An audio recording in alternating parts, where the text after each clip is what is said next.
Tech Sounds presenta Cuida tu mente.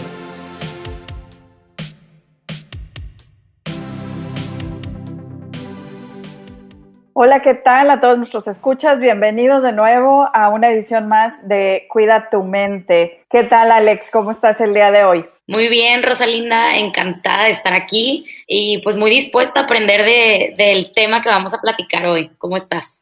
Muy bien, yo también, muchas gracias, muy contenta también de estar aquí. Y como bien dices, aprendiendo un poco más, el día de hoy nos acompaña Luis Uribe, activista de la comunidad LGBT, y vamos a tener el privilegio de platicar con él sobre el tema del bienestar y la salud mental, precisamente en la comunidad LGBT. Bienvenido, Luis, ¿cómo estás?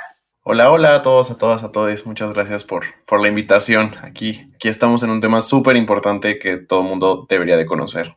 Muy bien, pues muchísimas gracias por estar aquí. Precisamente queríamos iniciar preguntándote qué retos específicos o especiales consideras que tiene la comunidad LGBT en temas de su propio bienestar y de su salud mental.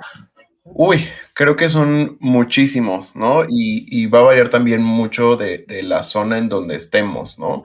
Creo que no son los mismos retos de la comunidad LGBT en la Ciudad de México que la que está en Monterrey, que la que está en Querétaro, que la que está en Yucatán, que la que está en otra parte del mundo, ¿no? Son diferentes contextos, son diferentes realidades, pero algo que sí entrelaza todas estas vivencias, todas estas identidades y orientaciones, tiene que ver con la falta de un sistema de salud integral hacia las poblaciones LGBT, ¿no? Específicamente todos los temas de salud mental, porque sí las personas LGBT tienen más tendencia a sufrir depresión, ansiedad, cometer algún intento de suicidio, ¿no? Por muchas otras características, ¿no? La circunstancia familiar, por la circunstancia en las escuelas, ¿no? Hay muchísimos datos que ya tenemos en investigaciones tanto nacionales como internacionales que nos dicen que sí la comunidad LGBT tiene un mayor riesgo en padecer alguna enfermedad, ¿no? De salud mental. Y creo que ahí tiene que ver mucho por el contexto de las vivencias de las personas LGBT más, ¿no?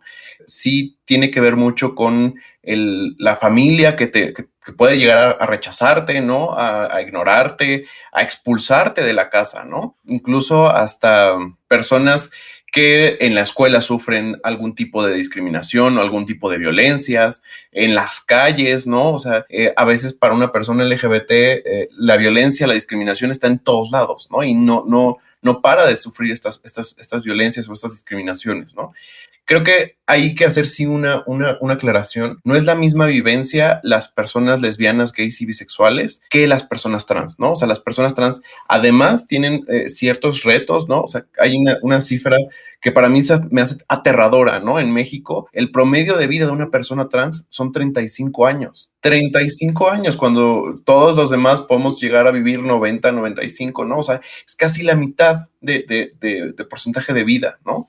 Entonces creo que las realidades y los contextos y las dificultades de la comunidad LGBT son muchas, ¿no? Y hay que ser atendidas y hay que tener conciencia de que necesitamos como comunidad y como personas que no forman parte, pero son aliados, aliadas, tenemos que empezar a hablar de este tema, tenemos que empezar a actuar en este tema. Oye, Luis, y esto que mencionas de ser aliados en la comunidad, pues yo no pertenezco a la comunidad, pero me quiero considerar como una aliada, pero a veces como que me pregunto si estoy haciendo suficiente, qué tengo que hacer más, como que qué parte nos compete también a las personas que no formamos parte de la comunidad para poder ser aliados y como que realmente poder impactar y ser parte del movimiento de cambio social que se necesita para que toda la comunidad pues tenga mayor bienestar, ¿no? Y esté bien. ¿Qué podemos hacer nosotros? Pues creo justamente conocer los contextos, ¿no? De las comunidades.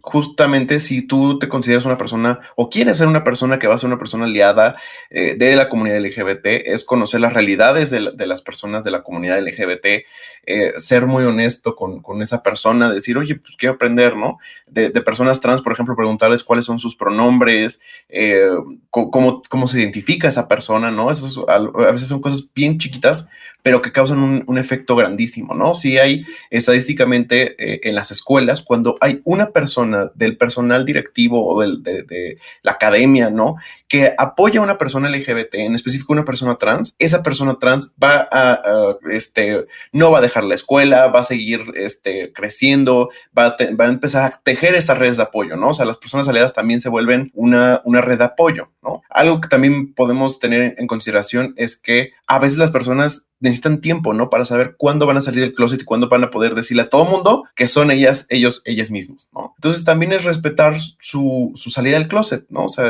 que es otra cosa, ¿no?, que es muy compleja en la comunidad. Es decir, no vas a estar divulgando a todo mundo quién es, ¿no? O quién no es, ¿no?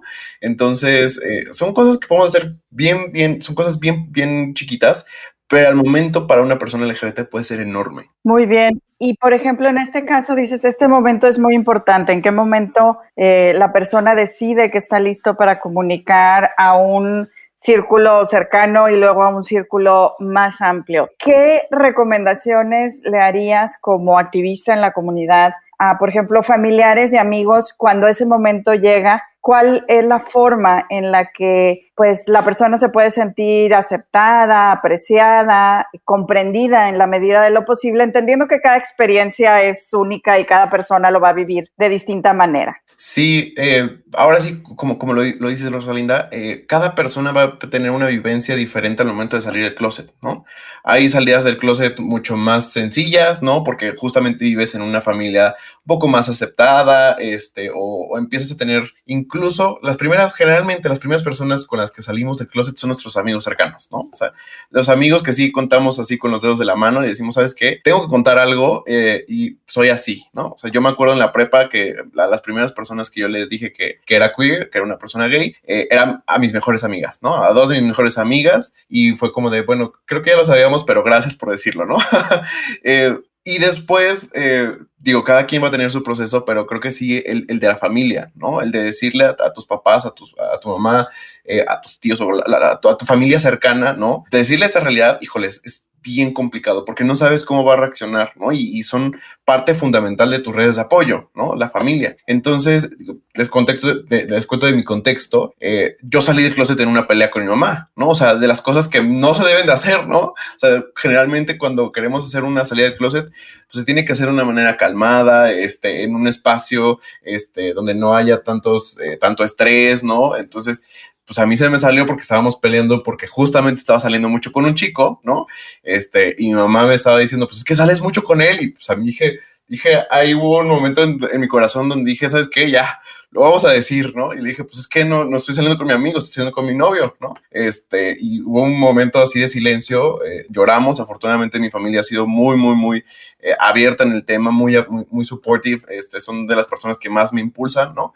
Pero no es la misma realidad que yo vivo que muchas otras personas que viven en México, ¿no? De la comunidad LGBT. O sea, yo sí tengo casos, incluso en la Ciudad de México, ¿no? De que la familia expulsó a la persona de la casa, ¿no? O sea, tengo personas incluso del TEC que fueron compañeros míos que le dejaron de pagar el TEC, que les dejaron o sea, lo sacaron casi para ellos, estaban muertos esas personas, ¿no? O sea, esas realidades siguen existiendo, ¿no? Siguen existiendo para, por ejemplo, personas trans que a los 13, 14 años salen del closet como personas trans con sus papás y los abandonan, ¿no? Y entonces una niña, un niño o niña de 13 años emigran a la Ciudad de México y se enfrentan a esta ciudad enorme, ¿no? Y pues hay muchísimos factores de vulnerabilidad, ¿no? Entonces, sí, cuando yo hablo con personas LGBT, les digo, hay que hacerlo de la manera más, en el momento que tú te sientas listo, te sientas lista, en el momento en que también tu familia no esté pasando por un momento de estrés, ¿no? Hay algunas técnicas, ¿no? Por ejemplo, yo tengo amigos que compraron un libro que se llama Mamá, Papá, Soy Gay, de Rina, se me fue el apellido, pero es un libro muy bueno que lo pueden encontrar en Amazon. Y lo que hizo fue, mi amigo lo dejó así literal en el mueble, ¿no? O sea, en el mueble de su mamá. Entonces su mamá pues empezó a leer y inconscientemente ya le dijo como, bueno, pues mamá, soy gay, ¿no? Entonces cosas así que pueden ser más despacio, ¿no? También darle información a la familia, porque pues también cuando una persona LGBT sale del closet, no solamente sale él, sale también la familia, ¿no? Es un proceso también de aceptación de la mamá porque tenía estas expectativas de que su hijo, su hija sea de cierta manera, pues también hay un proceso de salir del closet del papá o de la mamá, ¿no? Entonces, esos son como algunos de los retos de salir del closet. Muy bien, sí, Rina Reisenfeld es la autora de este libro y bien, como dices, ¿verdad? Es un proceso para toda la familia. Ahora, ¿qué sucede, Luis, por ejemplo, en estos momentos complejos? Dices, siempre la construcción de la identidad para cualquier persona, que usualmente sucede en la juventud, ¿verdad? Puede ser un reto, particularmente pues en estas comunidades. Y como tú decías, a lo mejor nos acercamos a las personas con las que más confianza le tenemos incluso antes que la familia. Y aquí la pregunta que yo te haría es, ¿qué recomendación en tu experiencia con quienes somos amigos, ¿no? Yo tengo una experiencia particular que a mí me hizo ver esto de manera distinta, no con una relación de amistad, sino con una relación de liderazgo en el trabajo. Y la persona se sentía, pues, obligado a decirme, ¿verdad? Antes que decirle a otras personas, y yo, bueno, me sorprendió mucho, ¿verdad? Porque a lo mejor su visión y la mía eran distintas. Yo decía, por supuesto que no, por ser yo el líder del equipo donde trabajas, yo no me tengo que enterar antes quien tú decidas, ¿verdad? Pero también agradecí, por ejemplo, ese decir, oye, bueno, agradezco la confianza y cuentas con mi apoyo en lo que necesites. Sin embargo, en estos momentos, por ejemplo, cuando sí enfrentas una situación difícil, ¿a quién recurres? ¿Qué recursos hay? Se recomienda siempre recurrir, ¿no?, a esta red de apoyo, y a veces también las personas, cualquiera, y también los que son miembros de las comunidades LGBT pueden pensar que están solos, y en realidad en estas experiencias compartidas creo que es donde tenemos esa oportunidad de cuidarnos mucho y prevenir estos riesgos de depresión, de ansiedad, de estas emociones de duda sobre nuestra propia identidad, ¿no? En esos casos, ¿qué recomiendas? Hay muchísimas recomendaciones y digo, desafortunadamente para una persona LGBT, el salir del closet es un salir del closet múltiples veces, ¿no? O sea, tienes que salir del closet en tu trabajo, en la escuela, en tu familia, cada vez que conoces a una persona nueva, ¿no? O sea, sí, a veces es ese temor de volver a salir del closet, ¿no? Pero afortunadamente hoy ya existen muchísimos recursos que como personas LGBT y como personas aliadas también podemos empezar a tener para justo tener estas redes de apoyo, ¿no?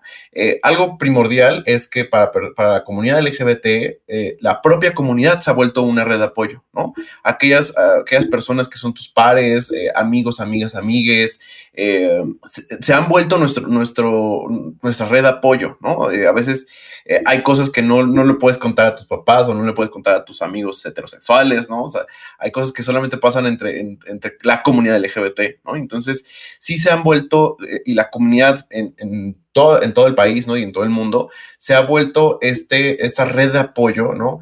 A través de diferentes mecanismos, ¿no? Por ejemplo, crear un grupo estudiantil en tu escuela, ¿no? En donde hay otras personas LGBT.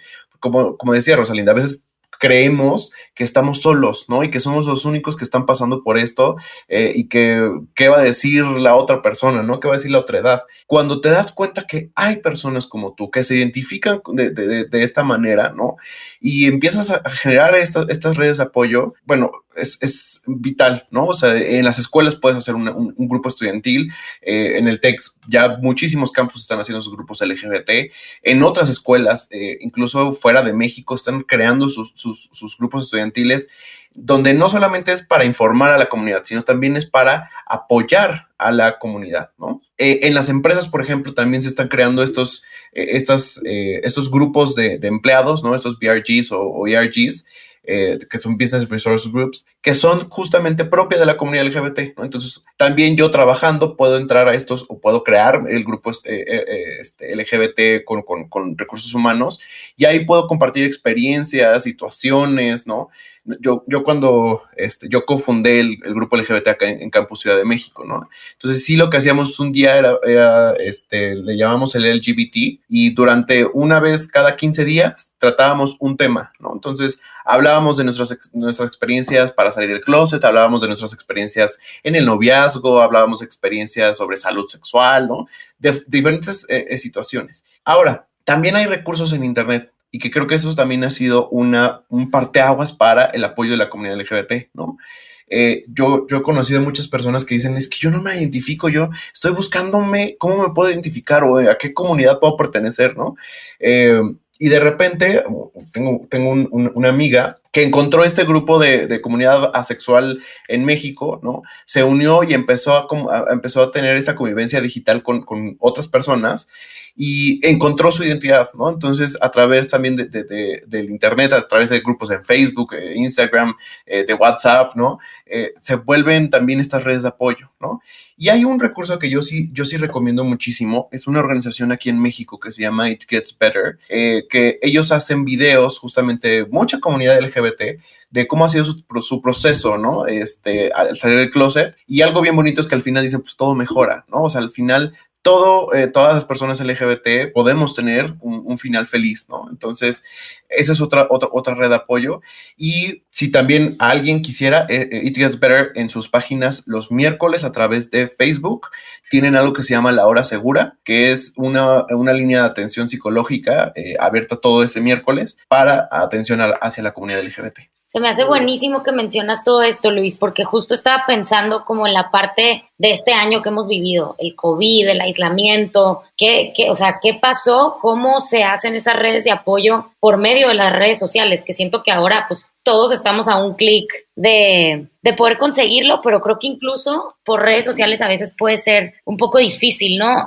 Incluso no siendo parte de la comunidad LGBT. Entonces ahora pienso, ¿cómo podemos aprovechar estas redes y cómo la comunidad lo puede hacer? Entonces se me hace buenísimo que lo menciones. ¿Crees que hay retos también que vienen dentro de esta parte de las redes sociales? O sea, que pueda ser positivo como lo que mencionas de las redes de apoyo, pero también que pueda haber retos un poco negativos. Totalmente, ¿no? O sea, creo que las redes sociales están inundadas de mensajes de odio, de comentarios homofóbicos, transfóbicos, lesbofóbicos, bifóbicos, ¿no? Entonces, es un arma de doble filo, ¿no? O sea, también hay voces, ¿no? Incidentes, personas que no te reconocen, personas que te están cada vez criticando, que te están molestando por tu identidad, tu expresión de género o tu orientación sexual, ¿no? Entonces, sí, a veces las redes sociales se vuelven también un poco peligrosas, ¿no? ¿Y de qué manera podemos como redireccionar esto? Tratar de balancear un poco todos estos mensajes de odio que no le hacen bien absolutamente a nadie. Pues tiene que ver con el cómo como sociedad tenemos que deconstruirnos para construir una mejor sociedad, ¿no? O sea, sí empezar a analizar que lo que podemos estar diciendo, ¿no? Está generando una afectación a la otra persona, ¿no? O sea, tengo conocidos que dicen, no, pero es que si yo uso la palabra con P, ¿no? O la palabra con J, pues me estoy refiriendo a solamente a algo, ¿no? O sea, no necesariamente a tu identidad o a tu orientación sexual, no, al contrario, o sea, muchas de las personas LGBT han sido golpeadas, han sido asesinadas con esas palabras, ¿no? Claro que tiene un efecto hacia la comunidad, ¿no? Entonces, sí cuidar mucho lo que digo, los memes que compartimos, ¿no? O lo que compartimos en TikTok, que no estemos compartiendo estos mensajes de odio que puede generar algo, puede generar violencia y discriminación hacia una comunidad, ¿no? En específico aquí con la comunidad LGBT. Claro, esta parte de la conciencia, ¿no? De hacernos conscientes de nuestros propios prejuicios y la manera en la que hablamos. Y la responsabilidad, así es, ¿verdad? Hemos hablado también en varias ocasiones sobre cómo no tenemos conciencia o no nos hacemos responsables a veces del lenguaje que utilizamos porque pues lo hemos visto, lo hemos aprendido, pero creo que este es un excelente consejo, Luis, el hacer esta conciencia y el hacernos responsables también de decir, bueno, no podemos estar, digamos, como siguiendo algunas de estas conversaciones o pláticas que pueden causar un daño a otras personas, aunque no sea nuestra intención, y esto en parte pues hay que trabajarlo desde la conciencia y aceptando también probablemente que a veces nos puedan decir cuando cometemos algún error, ¿verdad? Cuando no estamos siendo incluyentes o no estamos cuidando de la dignidad de todas las personas. Alex te preguntaba de las redes sociales, que obviamente son una de nuestras formas de comunicación pues más intensas durante este tiempo de aislamiento físico. El periodo de aislamiento físico que ya tenemos pues en México más de un año, ¿verdad? En estos procesos con distintos niveles de intensidad, a lo mejor como tú dices, en diferentes ciudades y regiones, ¿presenta algún reto específico particular para la comunidad LGBT, Luis? Totalmente en dos sentidos, ¿no? Primero, hay un fenómeno que se está dando que es el doble encierro, ¿no? Porque muchas personas eran muy abiertas con su círculo cercano, ¿no? Algunas personas vivían en otro estado, ¿no? Vivían aquí en la Ciudad de México, en el Estado de México, y aquí estaban apartados de su familia, entonces tenían una vida totalmente abierta, ¿no? Tenían amigos LGBT, hacían cosas de manera muy abierta, ¿no? Llegó la pandemia y tuvieron que regresar a sus estados, tuvieron que regresar con sus familias y tal vez con sus familias no estaban abiertos, no son tan abiertos, ¿no? Incluso ni siquiera habían salido del closet con sus familias. Entonces se está teniendo este fenómeno del doble encierro, ¿no? O sea, no solamente tienes que estar encerrado en tu casa, sino también que tienes que estar encerrado en ti misma, ¿no? Porque no puedes ser quien quieres ser dentro de tu casa, ¿no? Y mucho también el fenómeno de personas que han corrido de la casa en plena pandemia, en donde la casa se volvió este lugar seguro, ¿no? Tenemos ya también altos números de personas que han sido expulsadas de sus casas, ¿no? Incluso acá en la Ciudad de México hay una casa refugio que es Casa Frida, ¿no? Que está recibiendo justamente adolescentes de la comunidad LGBT que han sido expulsadas de sus casas, ¿no? Entonces, en plena pandemia, pues no tener una casa se vuelve otro riesgo, ¿no? Para el tratamiento también del COVID. Claro, un riesgo adicional, ¿verdad? Estamos todos preocupados por nuestra salud física y agregamos estos riesgos adicionales. Muchas gracias también por las referencias que nos has estado compartiendo de dónde pueden obtener, ¿verdad?, algún apoyo, ya sea en el proceso de entender mejor cómo hacer este proceso para salir del closet o en dónde recibir ayuda, ya sea en línea o incluso ante una situación como estas donde dices no tengo dónde estar durante este periodo de contingencia. Creo que eso es muy valioso para las audiencias que nos están escuchando y también para aquellos que somos aliados que queremos también poder referir, ¿verdad?, o apoyar de algún modo a la comunidad. Y pues básicamente yo me voy con esto, con esta responsabilidad y obligación de cuidar mucho mi lenguaje, comprometerme verdaderamente a ayudar y hacer esta red de apoyo para las personas que conozco de la comunidad LGBT. Alex, ¿tú con qué te vas? Yo definitivamente, bueno, me voy con mucho, ¿no? Con mucho, ni por dónde empezar, pero también algo que me resuena mucho y que para mí es muy importante es la parte del lenguaje, el ser conscientes de las palabras que usamos y como mencionaba Rosalinda previamente, como que el poder reconocer cuando nos equivocamos, aceptar si alguien más nos dice, oye, así no se dice esto se dice así por X cosa y poder cambiar esas actitudes, ¿no? Porque creo que el lenguaje es, pues básicamente puede cambiar la perspectiva de todo y tiene un impacto muy grande en la manera en que nos comportamos y en la manera en que pensamos. Entonces, definitivamente esa reflexión para mí me la llevo y se me hace muy importante. Gracias.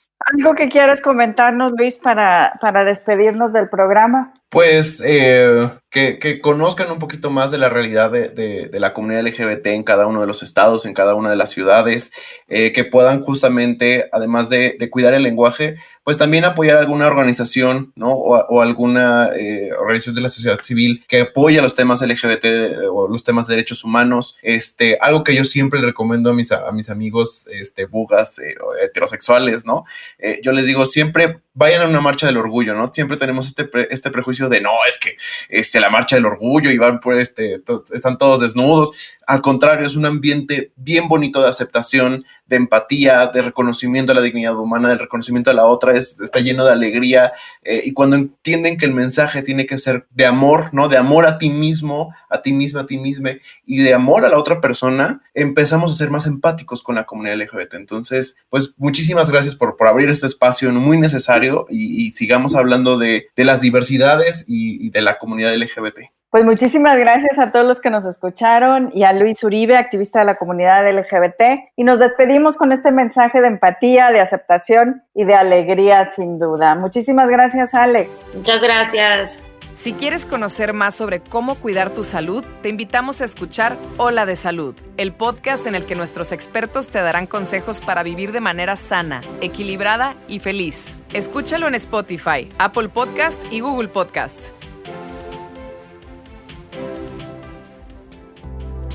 Gracias por escuchar un episodio más de Cuida tu Mente. Productor ejecutivo, Miguel Mejía. Asistente de producción, Marcelo Segura y Melissa Jubera. Productor de Cuida tu Mente, Víctor Mancera. Postproducción, Max Pérez. Los invitamos a escuchar el siguiente episodio de Cuida tu Mente y el resto de los programas de Tech Sounds en Spotify, Apple Podcasts, Google Podcast y tech.mx/tech-sounds.